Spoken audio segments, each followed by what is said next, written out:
Olá, crianças, tudo bem com vocês? A tia Elisângela está aqui hoje para a gente dar continuidade daquela aulinha lá da roleta, né? Que falava um pouco sobre a história das artes, sobre algumas obras e os artistas renomados, conceituados aí no mundo artístico. Bom, essa nossa aula é aquela que eu prometi para vocês, que farei um comentário sobre cada obra e depois, tá? Na próxima atividade aí eu vou postar logo na sequência um questionário para que vocês possam responder. Então, dentro daquelas obras que estavam na roleta, eu vou fazer um comentário sobre cada uma, sobre cada artista, o movimento artístico que ele representou, o que levou ele a criar a obra, né? Então, a gente vai falar um pouquinho sobre a vida e obra desses artistas, né? E especificamente sobre as obras que estavam na roleta, ok? Então, vamos falar sobre a biografia deles e sobre as obras que estavam na roleta, ok? Venham comigo nessa nossa grande aventura da história das artes, eu tenho certeza que vocês vão amar. Primeiro, vocês vão conhecer agora todo o conteúdo teórico, para depois partirmos para a prática. Venham comigo, super beijo e aguardo vocês aqui na nossa aula de arte.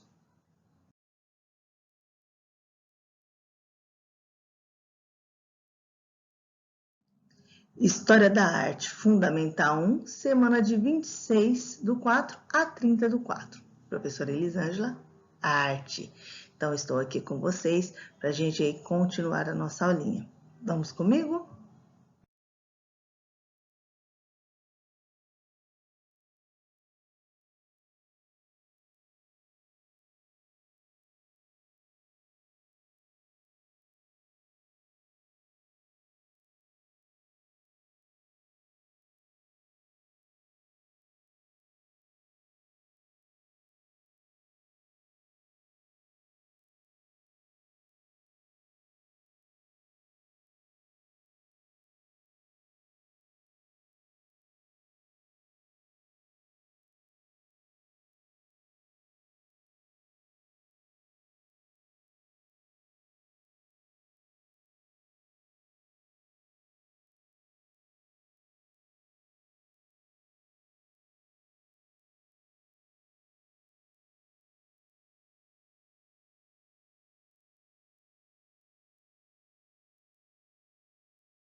Vamos falar aí sobre essa obra, A Persistência da Memória, de Salvador Dalí. É uma obra de um movimento chamado surrealista. E essa obra, ela foi feita em mais ou menos, aí, em menos de 5 horas. É uma obra de arte pequena, ela tem a dimensão de 24 por 33 centímetros e ela foi feita em 1931. Foi no momento em que Salvador Dalí estava indisposto para ir ao cinema com a sua esposa e amigos, e ele preferiu ficar em casa e pintar a sua obra, que seria uma das suas obras mais famosas. O porquê do surrealismo? Nessa obra em si, quando a gente faz um levantamento sobre os detalhes dessa obra, sobre a imagem, sobre a apreciação da obra em si, a gente vê vários relógios se derretendo. Isso tem muito a ver com o tempo, né? Com o tempo que a gente não tem um controle sobre ele, com o tempo que se esvai, que vai passando, né? E que é um período de espaço tão curto. Então, quando a gente faz essa interpretação, a gente vê que essas obras de cunho surrealista, elas dão margem a diversas interpretações, porque elas são carregadas de símbolos e possuem poucas representações diretas da realidade. Então, a persistência da memória, ela fala sobre a noção do tempo e da memória. Então, aquilo que a gente pensa, o que traz como lembrança, né? E também aí o tempo que, de certa forma, não passa.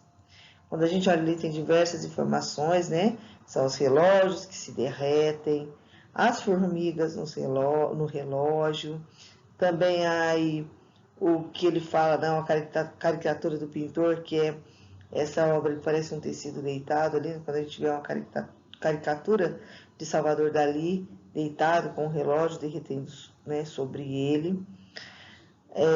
Aí o fundo a gente tem uma paisagem, né, e o resto do real, aquilo que fica, né, do tempo, da realidade que passa em si. Então ela é uma obra muito profunda, né? O inconsciente é matéria essencial para Salvador Dalí. A temporalidade está expressa na obra com o uso de relógios que derretem ao serem expostos à persistência da memória, aquilo que insiste em persistir. Vamos à nossa próxima obra?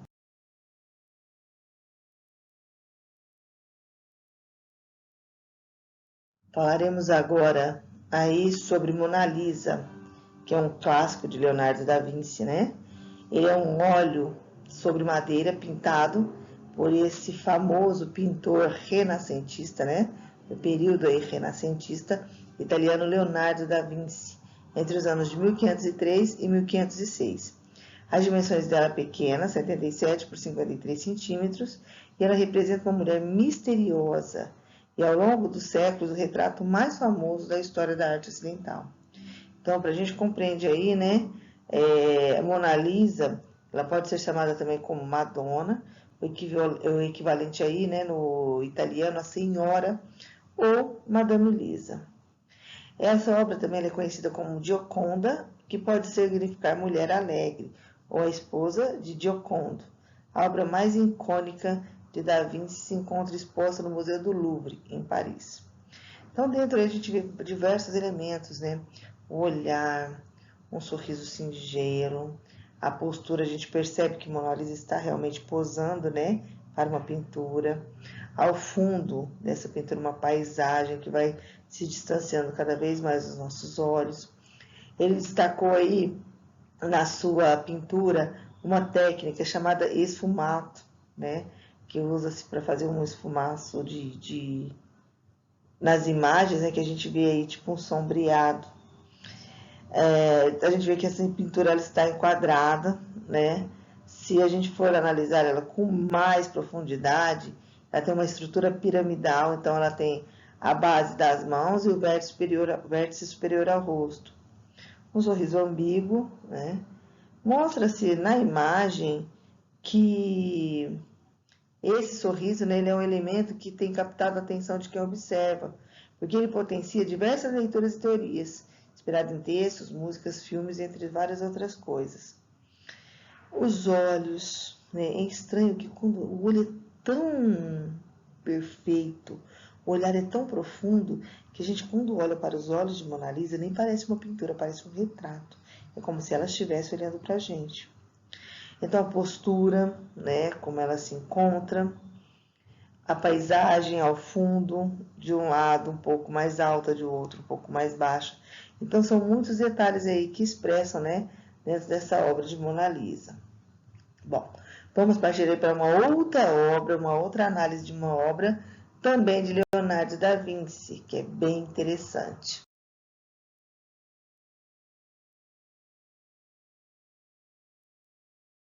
A Última Ceia, de Leonardo da Vinci, é uma pintura muito profunda e foi pintada em 1494 e 1497. Essa pintura foi feita no convento de Santa Maria della Grazia, em Milão, na Itália. Essa obra ela é grande, né? Ela mede 4,6 metros por 8,8 metros. E é uma das obras mais famosas do mundo e das mais conhecidas do artista, né? Então, assim como uma das mais estudadas e copiadas. Esta obra, por ela estar num refeitório, e esse refeitório ele serviu de estábulo durante um tempo pelos soldados, ela foi se deteriorando. Então, ela já passou diversas vezes por várias restaurações. Esta obra aí se apresenta a Santa Ceia, e se a gente olhar com mais detalhes nela, a gente vai ver aí os 12 apóstolos, né? E os 12 apóstolos ao lado aí, né, esquerda e à direita de Jesus, onde eles estão questionando aí, ao momento que Jesus pronuncia que será traído por um deles. Pela história bíblica que a gente conhece, né? Foi traído por Judas. E eles estão questionando aí, será que sou eu, Senhor? Será que sou eu? Ao lado, tá, de Jesus, há o que parece uma mulher, né? Que todos falavam que tratava ser de Maria Madalena, mas que não, tá? Não é Maria Madalena. Aí é um dos apóstolos por qual Jesus tinha muito carinho, né? E esse apóstolo é o São João Evangelista, Então ali ele estava mais jovem, tá? Então Jesus amava e o amava e ele estava sempre ao seu lado. A gente percebe também na mesa que são servidas não só, né, o pão e vinho, como Jesus fala, né? Este é o meu corpo que será entregue a vós, este é o meu sangue que será tomado por vós. Há também algumas enguias, que na época eram pratos servidos de uma maneira muito convencional, né? Era um prato bem típico. Então, dentre esses, a gente vê aí o fundo da imagem, né? Onde eles se encontram. O fundo é apenas um detalhe. Essa imagem, ela trabalha muito técnica e também, né, de profundidade. A gente vê essa imagem ao fundo aí, a mesa dos 12 apóstolos mais à frente, e a gente consegue ver detalhadamente esses apóstolos fazendo esse questionamento a Jesus. Então, uma obra de arte muito, muito famosa, né, e que vem aí passando por diversas restaurações ao longo do tempo, e que foi por muitas vezes também refeita, né, copiada por diversos artistas. Vamos a mais uma obra e um artista diferente?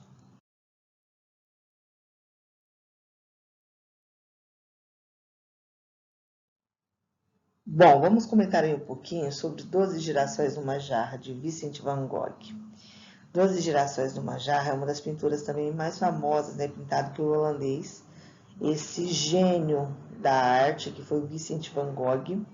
E ele mandou para o irmão dele, né, falando sobre o irmão dele, chamava-se Theo, sobre essa pintura que ele estava fazendo, que ele havia, né, da janela do quarto onde ele vivia, e que ele dizia sempre que ele preferia pintar o que ele via do que o que ele imaginava. Então, as obras, quando a gente vê essas obras de Vincent van Gogh, a gente nos remete assim à genialidade, né, desse artista, porque ele não imaginava uma coisa e pintava, ele via. Então, os girassóis, a gente percebe que tem alguns se fechando, porque ele pintava correndo essas flores, porque elas iam fechando ao longo do dia, né? Então, ele tratava de pintar logo. Por isso que a gente vê algumas das imagens aí no vaso, que elas são um pouco mais fechadas, mais caídas, porque era o momento, né, ao longo do dia que os girassóis iam se fechando. Essa pintura é um óleo sobre tela, ela foi pintada em agosto de 1888 e tem as dimensões de 91 por 72 centímetros. Então, é uma das grandes obras também desse artista.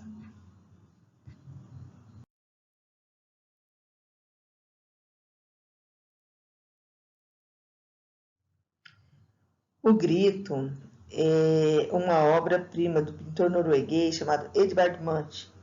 Ela foi pintada pela primeira vez em 1893, então ela tem algumas outras versões, tá? Quando vocês verem umas imagens um pouquinho diferentes, é porque ela foi pintada em outras versões, né? 3 versões diferentes com o passar do tempo. Ela é uma obra do expressionismo, também um movimento artístico, e é um importante movimento modernista da primeira parte do século XX. Então, ela é carregada de muitas emoções, emoções difíceis. Esta obra, por exemplo, ela vem carregada de solidão, melancolia, ansiedade e medo. Quando a gente observa mais ao fundo, tem mais 2 outras pessoas na ponte, né? E é como se a primeira imagem estivesse assustada com algo que visse. Outra coisa que a gente vê também é que céu e água se misturam e que o céu ele está com a cor vermelha, né? Uma cor forte, pesada. Então, ela simboliza a angústia e a ansiedade do ser humano, né? E é uma das pinturas mais populares. Ela revela várias características desse artista, né, de Munch. A força expressiva das linhas, redução das formas e o valor simbólico das cores. Bom, ele, né, tem um registro aí da data de 22 de janeiro de 1892, que ele estava passeando, né, com 2 amigos e ao passar uma ponte sentiu uma melancolia e ansiedade. E essa pode ter sido, né, o que fez ele motivar aí a pintar esta obra. Bom, ele viveu uma crise nervosa em 1908, onde viveu 20 anos, muita solidão. Então ele inspirou outras formas de arte, né, e vários outros filmes também. Então, alguns filmes que a gente percebe, a gente vê que tem uma máscara, né, dessa do medo, né, que expressa o medo dessa obra de arte, O Grito de Edvard Munch.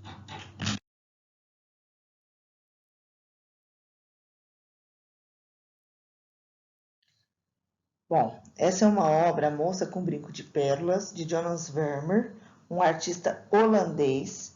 Ela foi pintada no ano de 1665 e ela também é conhecida como a Rapariga com Brinco de Pérolas. Esta obra de arte é um clássico, né? Um clássico quadro realista que tornou-se uma obra-prima e transcendeu o universo da pintura, ganhando uma adaptação literária e cinematográfica. Então aí a gente faz um foco maior nos brincos, que podem ver que tem uma iluminação diferente. Também há muitos recursos aí de luz e sombra. A gente percebe que ela está virada de lado, né? Então a gente percebe um lado mais claro, o outro lado mais escuro. O fundo escuro dá um contraste chamando a atenção apenas para a moça. A gente não consegue observar mais nada ao fundo quando a gente vê ela como plano de frente, né? Essa história que se diz sobre a moça com brinco de pérolas, de Jonas Vermeer, há-se a especulação de que essa era uma filha dele, que foi pintada quando ela tinha 13 anos, né? Então, assim, não se sabe ao certo se essa realmente, de fato, é a realidade ou não. Jonas Vermeer, ele pintou poucos quadros, assim, que se tem acesso, né? Então, assim, não há essa confirmação de que ela é a própria filha do pintor, que teria sido imortalizada, né? Quando ela tinha apenas 13 anos. Então, não tem essa confirmação. Aí, um turbante, né? Que fala que ele pode ter se inspirado na pintura O Menino em um Turbante, pintada por Mark Schurz, em 1655. Então, este pintor, né? Ele pintou relativamente poucas telas e conseguiu recuperar do acervo, nítido o seu interesse pela luz, pela ciência e pela vida cotidiana e corriqueira. Mas para se ter ideia do quão escasso foi o seu espólio deixado, até hoje só foram descobertos 5 quadros seguramente legítimos com a sua assinatura e data. Então, como eu já disse para vocês, né? A Moça com Brinco de Pérolas, ela é uma pintura de 1665. Ela tem as dimensões de 44 por 39 centímetros, então é um pequeno quadro, né? E o brinco dela, como eu já disse também, ele é utilizado, né, a pérola como um ponto focal, tá? Então essa pintura ela está em Marluschitz de Haia, tá? É o museu onde ela se encontra. E é uma tinta sobre óleo. Vamos falar um pouco sobre uma outra obra?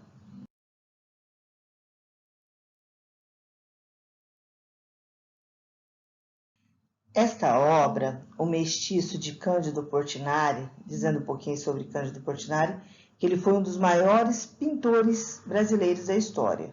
Suas pinturas são reflexos de influências dos movimentos artísticos da sua época, mas valorizava as tradições da pintura e retratando a arte figurativa. Portinari gostava também de abordar temas relacionados aos menos favorecidos no Brasil, como podemos ver em mais de 50 obras com tema social, né? Então ele teve algumas outras obras que ele pintou, Os Retirantes, Café, entre outros. Agora, fazendo uma análise aí sobre o Mestiço. É um óleo sobre tela, tá? Pintado em 1934, e ele pertence ao acervo da Pinacoteca do Estado de São Paulo. No quadro pintado por Portinari, mostra um personagem em uma lavoura de café trabalhando no campo. No primeiro plano, o homem aparece sem camisa, com os braços cruzados. Pela cor de sua pele, seus traços de olhos puxados e fundos lábios grossos e grandes e nariz largo, de que se trata de um mestiço, mulato, nascido de uma mistura entre brancos e negros. Outros traços marcantes são suas mãos grandes e unhas sujas, visto que o homem é um trabalhador braçal e tem os traços fortes e definidos, estatura e aparência forte, com o homem em primeiro plano e a linha do horizonte ao fundo. É possível afirmar que se trata de uma obra bidimensional e figurativa, ou seja, a obra ela tem duas dimensões, né? Largura e altura. O quadro Mestiço ele causou um impacto dramático na memória das pessoas devido aos traços carregados de contrastes entre o branco e o preto e o grande expressionismo das cores. Buscando referências em composições italianas e nos tempos de infância, quando trabalhava em cafezais paulistas, Portinari retrata a figura do lavrador mestiço com os braços cruzados. Bom, aí a gente pode ver também, tá, nesta obra, que a cabeça, né, e as mãos em formas gigantes dão convencimento à narrativa e tornam monumental e glorificado o trabalho realizado por classes operárias. Enquanto isso, as tonalidades da pintura em marrom e o roxo dos campos cultivados remetem à vitalidade da terra. As pedrinhas localizadas à direita e o tronco colocado à esquerda também mostram as referências de pintores italianos que Portinari usou, neste caso para dar profundidade à imagem. No fundo, com o muro de bananal à direita e a cerca do cafezal à esquerda, uma inspiração da perspectiva geométrica utilizada no Renascimento, ou seja, aquele período artístico que a gente falou, né, de Leonardo da Vinci, que pode ser também observada pelo formato sólido da casa em contraposição ao morro à esquerda. Bom, Mestiço, de 1934, é um óleo sobre tela de 81 por 65 centímetros, pintado por Cândido Portinari, que se encontra na Pinacoteca de São Paulo.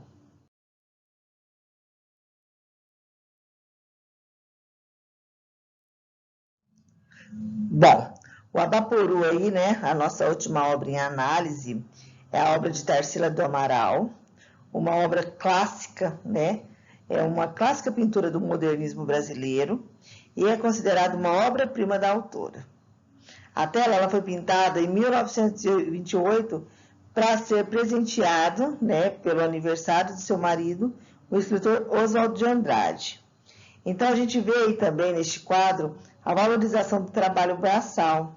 Então, a gente percebe aí os pés e as mãos grandes e a desvalorização, né, que tinha antigamente do trabalho mental, por isso que a cabeça é minúscula.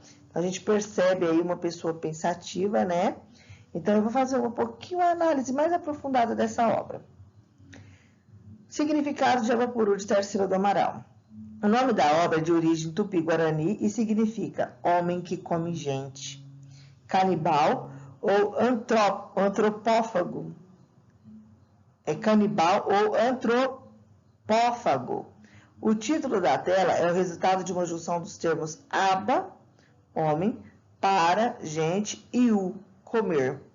Essa tela ela foi pintada por Tarsila em janeiro de 1928 e, como eu já disse, oferecida ao seu marido como um presente de aniversário. Ele, quando recebeu a obra, disse que foi uma das telas mais bonitas e o melhor presente que ele poderia ter recebido. E isso já fazia aí, né, despertava em Oswald, seu marido, a ideia da criação do movimento antropofágico.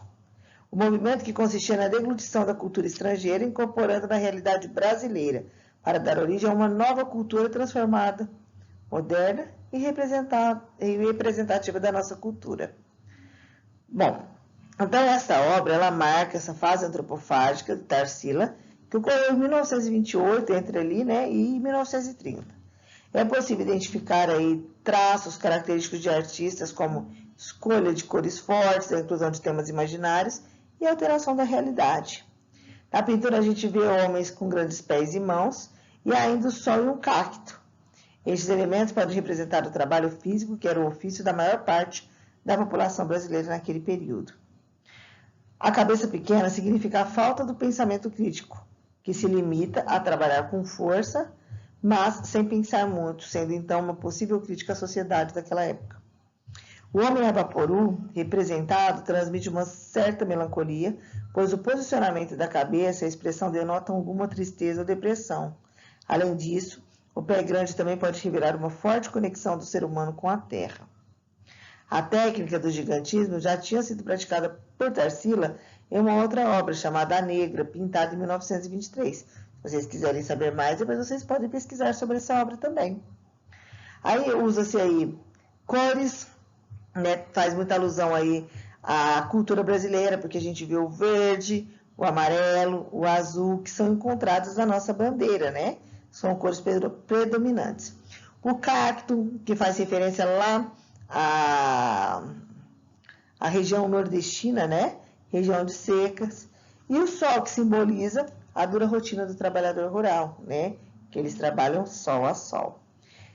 Então, essa pintura é um clássico brasileiro, né? que remete para a gente aí toda a nossa cultura, né?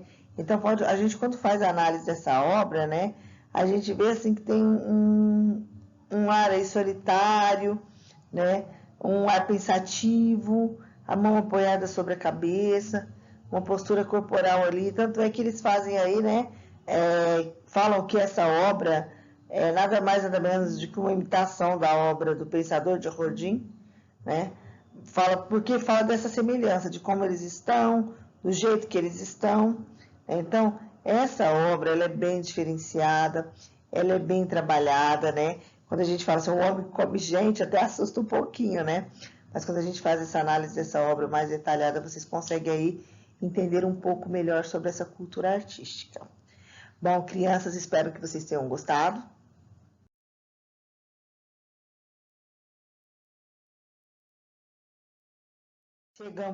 Chegamos ao fim da nossa aula e agora eu vou passar para vocês um questionário, tá? Do Google Forms, que vocês vão responder para mim. Esse questionário precisa ter o nome completo de vocês, tá? Obrigatório ali. E vocês vão preencher para mim de acordo com todas essas análises e essas obras que a gente viu e que nós trabalhamos lá nas semanas anteriores, né? Que foi a obra da roleta. Um grande abraço para vocês, fiquem todos com Deus e precisando estou à disposição. Tchau, tchau.